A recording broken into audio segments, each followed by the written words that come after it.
बोल जयकारा बोल मेरे श्री गुरु महाराज की जय। श्री अमर ज्योति दर्शन ग्रंथ विशिष्ट आश्रम अमर निवास गुना। आपकी श्री मौत से शहर से 6 किलोमीटर दूर अशोकनगर गुना रोड पर खुला स्थान देखकर और उसे आश्रम के लिए उपयुक्त जानकर खरीदा गया।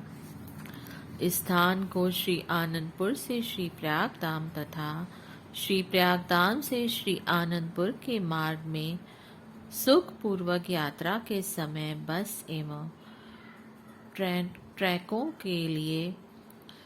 के लिए निश्चित किया। आपने स्वयं इस आश्रम की सारी रूपरेखा तैयार करवाई, जिसमें भक्त और भक्त्यानियों का अलग अलग आवास स्थान, लंगर, श्री मंदिर एवं सत्संग भवन, बावली, बगीचा आदि को प्राथमिकता थी। इनका निर्माण करवाते समय आपने गुरुमुख प्रेमियों को सेवा के सुदुर्लभ अवसर प्रदान कर खूब खुशहाल किया। आप स्वयं यहाँ कुछ दिन विराजमान रहते। आप श्री आनंदपुर से क्रम अनुसार कुछ सेवकों को बुलाकर सेवा और श्री दर्शनों का अमय पिलाते। सेवकों को यह अचंभा होता कि झुलसती गर्मी में कभी गर्मी का एहसास ही नहीं होता। ठंडी हवाएं एवं फुहारे उमड़ उमड़ कर जैसे आश्रम के चारों ओर चलती हुई श्री दर्शन के लिए आती है और वातावरण को सुखद बनाती है।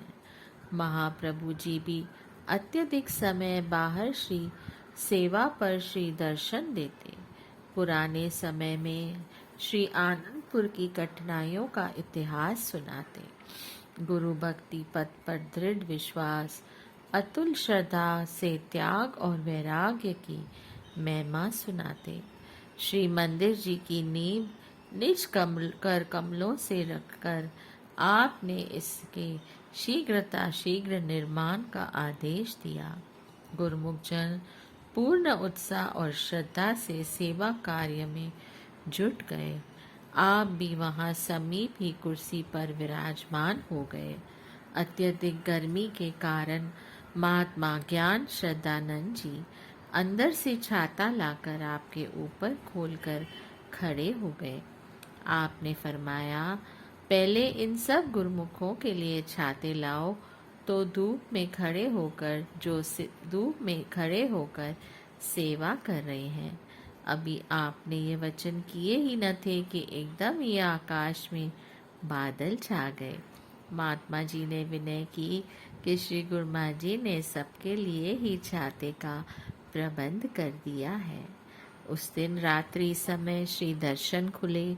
आपने अपनी अमृत तुल्य वाणी में फरमाया, कुदरत ने हर एक चीज में अपनी अपनी तासीर भर दी है। जिस प्रकार की वह चीज ग्रहण करता है, वैसा ही उसकी तासीर अपना आप प्रभाव डालती है।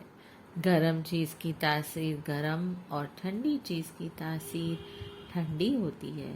महापुरुषों ने सोच सोच कर यह तजुर्बा किया है कि सकामता से जो काम किया जाता है उसमें इंसान को सुख नहीं मिलता। निष्काम कर्म करने से कुदरती तौर पर खुशी और आनंद मिलता है। इसलिए गुरुमुख सेवक सदा निष्काम सेवा की ही इच्छा रखें। यह खुशियां प्रदान करने वाली है। श्री आनंदपुर दरबार में सेवा के भंडार हमेशा खुले हुए हैं। निष्काम सेवा करके नित्य सच्ची खुशी और सच्चा आनंद प्राप्त करें। जीवन को सत्पुरुषों की सेवा में लगाकर अपने वास्तविक लक्ष्य को प्राप्त करें। आज का दिन खुशी का दिन है। श्री मंदिर जी की नींव का मुहूर्त हो गया है। आप सब गुरुमुख जन इस सेवा में अधिकाधिक भाग्य लेकर अपने जन्म को साकार करें।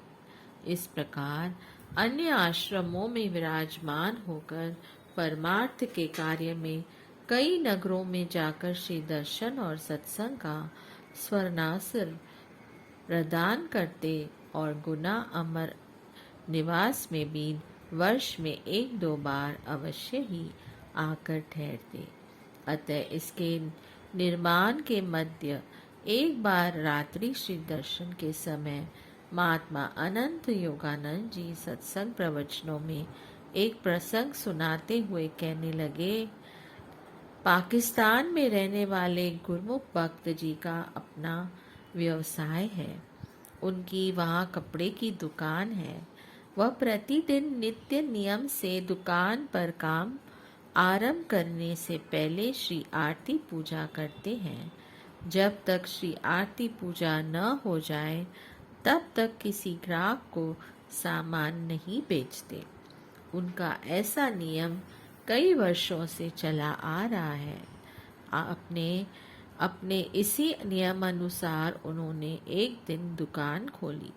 श्री आरती पूजा करने को तत्पर हुए, दीप जलाया, हाथ में दीप की थाली लिए श्री आरती पूजा शुरू करने ही लगे थे कि उनके पुत्र ने आकर बताया कि बाहर एक ग्राहक खड़ा है जो कि काफी माल खरीदने चाहता है।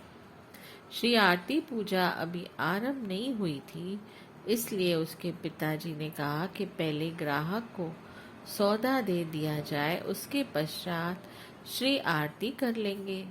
लेकिन भक्त जी नहीं माने। श्री वचनों पर उनकी आस्था अडिग थी और तनिक भी न डगमगाई। उन्होंने कहा कि उसे जाकर प्रेम से कह दो कि उसे आधा घंटा प्रतीक्षा करनी पड़ेगी, अथवा वह बाजार में अन्य किसी भी दुकान से सामान खरीद सकता है। पुत्र को यद्यपि अपने पिताजी की यह बात बिल्कुल नहीं जची, परंतु भक्त जी अपने निर्णय पर स्थिर रहे। ग्राहक आधा घंटा कहाँ रुकने वाला था, वह अगली दुकान की ओर बढ़ गया। अगले दिन जब भक्त जी ने दुकान खोली तो उसी ग्राहक को दुकान के बाहर खड़ा हुआ पाया। भक्त जी ने पूछा कि वह कैसे खड़ा है। उस ग्राहक ने बताया कि कल सारा बाजार घूम लेने पर भी उसे अपनी तसल्ली का कपड़ा नहीं मिला, इसलिए वह आज पुण्य यहाँ आया है। भक्त जी ने कहा कि आधा घंटा प्रतीक्षा तो आज भी करनी पड़ेगी, क्योंकि अभी श्री आरती पूजा करने के पश्चात ही मैं आपको कपड़ा दिखा पाऊंगा। वह ग्राहक सरलता से इंतजार करने के लिए मान गया और उनकी दुकान से काफी सामान खरीद कर ले गया। श्री सद्गुरुदेव जी महाराज द्वारा बनाए गए एक एक नियम में इतनी ताकत है कि जो भी इनका दृढ़ता से पालन करता है और इन नियमों को प्राथमिकता देता है तो श्री सद्गुरुदेव जी महाराज उनके काम स्वयं करते हैं। उनके सभी कार्य स्वाभाविक रूप से संपन्न हो जाते हैं और गुरुमुख सुख शांति से अपना जीवन व्यतीत करते हैं। श्री प्रभु जी ने उसी समय माइक लेकर श्री वचन किए। गुरुमुखों को इसलिए ही 5 नियमों की सुदृढ़ता से पालन करने के लिए आदेश दिया जाता है। सबने इस प्रसंग को सुन ही लिया है, चाहे कोई देश में रहे चाहे विदेश में रहे। मन में पूर्ण आस्था रखकर नियमों की पालना अनिवार्य रूप से करता रहे, इसमें ही जीवात्मा का कल्याण निहित है। यहाँ से निर्माण कार्य के चलते आपने कई बार यहाँ कृपा फरमाई और गुरुमुखों को सेवा के साथ साथ देव दुर्लभ श्री दर्शनों का सुअवसर भी प्रदान किया। सेवा स्थल पर आकर विराजमान होते और गुरुमुख प्रेमियों को समीप बिठाकर प्रसाद खिलाते।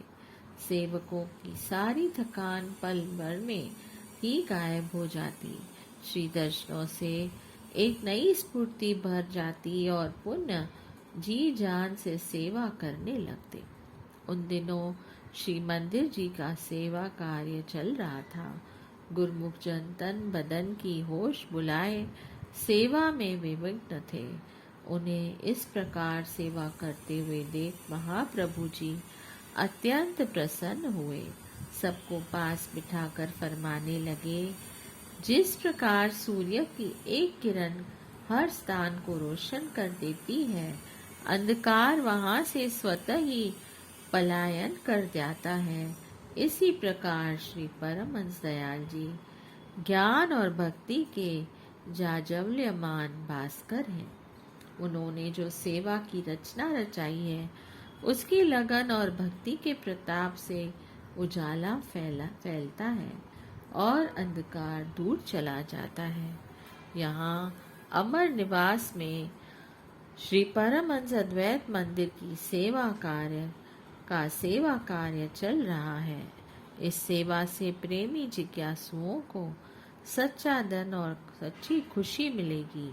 गुरुमुख जन सेवा, भक्ति और नाम की कमाई करके जीवन खुशहाल बनाएंगे। अपने जीवन के उद्देश्य को पाकर उनका लोक सुखी और परलोक सुहेला होगा। भक्ति की पूंजी मिलेगी।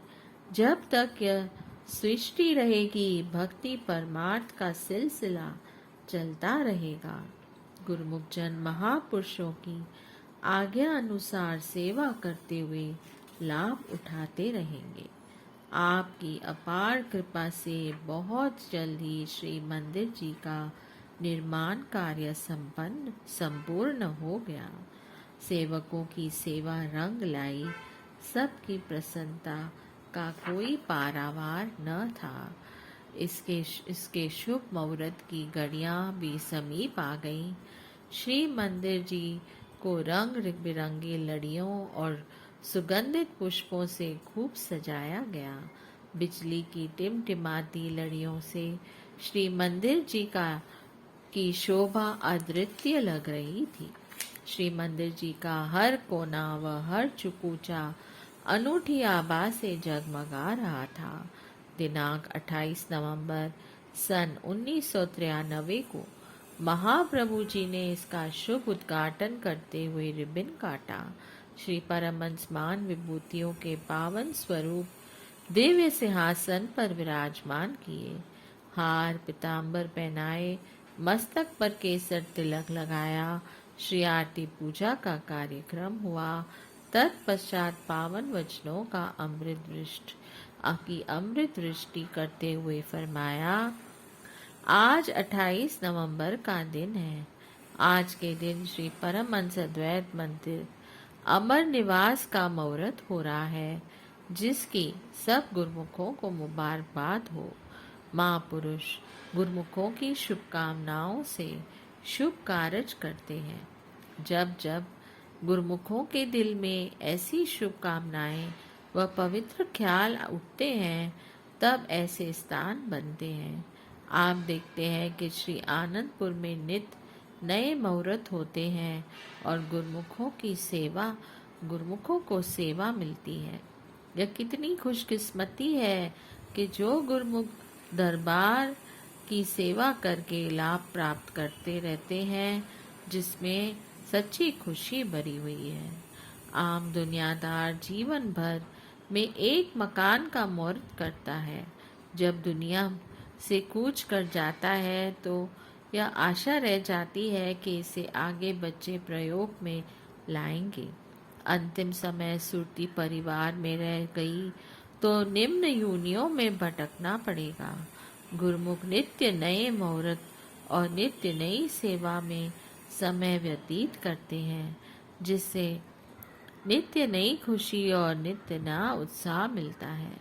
अंतिम समय ख्याल मंदिर में सत्पुरुषों की पवित्र मूर्तियों के ध्यान तस्वर में रह जाता है तो सद्गुरु के पावन चरणों में स्थान प्राप्त होता है, परलोक संवर जाता है। गुरुमुख स्वयं अनुभव कर सकते हैं कि उन्हें जो नित्य नई खुशियाँ मिल रही हैं, यही परलोक में साथ जाने वाली हैं। श्री आनंदपुर दरबार की विशेषता यही है कि गुरुमुखों की आत्मा सदैव सच्ची खुशियों का से सराबोर रहती है। उन्हें वह दायमी सुख खुशी मिलती है जिसके बाद गम की परछाई भी नहीं रहती। सेवा में ही आत्म कल्याण भरा है। महापुरुष इसी काम में लगे रहते हैं ताकि गुरुमुखों का समय निष्काम सेवा, भजन व सत्संग में खर्च हो। गुरुमुख जीवन का सच्चा लाभ उठा सकें, उन्हें अंतिम समय खुशी और आनंद प्राप्त हो, कभी कोई दुख गम न हो। गुरुमुख नियमों पर चलते हुए आनंद में झूमते रहते हैं। इन नियमों की पालना में जो उनका कल्याण है, इसी में महापुरुषों की प्रसन्नता है। इस प्रकार श्री मंदिर जी का उद्घाटन हो जाने से यहाँ आसपास रहने वाले गुरुमुखों को श्री आरती पूजा, सेवा, सत्संग का लाभ प्राप्त होने लगा। वे श्री सद्गुरुदेव जी महाराज के असीम उपकारों का गुणानुवाद गाते हुए न थकते थे। कुछ ही समय में आवास स्थान और लंगर आदि भी बनकर तैयार हो गए। पानी की समस्या को दूर करने के लिए आपने स्वयं अपने श्री कर चरण कमलों से एक स्थान पर निशान लगाते हुए गुरुमुखों को उस स्थान पर बोर करने के लिए आज्ञा दी। आदेश पाकर गुरुमुख चंद मशीनों द्वारा उस स्थान पर खुदाई करने लगे। 100 फुट गहरा खोदने पर भी पानी की एक बूंद न दिखाई दी। गुरुमुखों ने श्री चरणों में विनय भेजी कि यहाँ से पानी निकलने की कोई आशा दिखाई नहीं दे रही। महाप्रभु जी ने फरमाया कि पानी अवश्य निकलेगा। उन्हें कहो कि इसे और गहरा खोदे।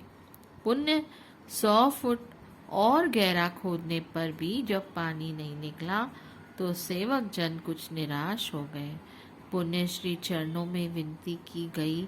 महाप्रभु जी ने वचन किए कि सेवकों की मेहनत व्यर्थ नहीं जाएगी। थोड़ा और पुरुषार्थ करने की आवश्यकता है। श्री आज्ञा शिरोधार्य कर सेवक जन अभी पूर्ण उत्साह और लगन से इस सेवा कार्य में जुट गए। लगभग 450 फुट गहराई पर जाकर पानी का ऐसा स्रोत निकला कि इस आश्रम में कभी पानी की कमी नहीं आई। महापुरुषों के वचन अमिट और अटल होते हैं। पानी की सुविधा हो जाने पर यहाँ सुगंधित पुष्पों से महकते बाग बगीचे एवं फलदार वृक्ष भी लगाए गए, जो आश्रम का सौंदर्य तथा शोभा बढ़ाने लगे। इस आश्रम का भव्य निर्माण हो जाने से श्री आनंदपुर आने जाने वाले गुरुमुखों को मार्ग में ठहरने की सुविधा मिल गई और जब जब श्री प्रभु जी यहाँ कृपा फरमाते, श्री दर्शन एवं सत्संग लाभ भी प्राप्त होता। बोलिए जयकारा, बोल मेरे श्री गुरु महाराज की जय। जय सच्चिदानंद।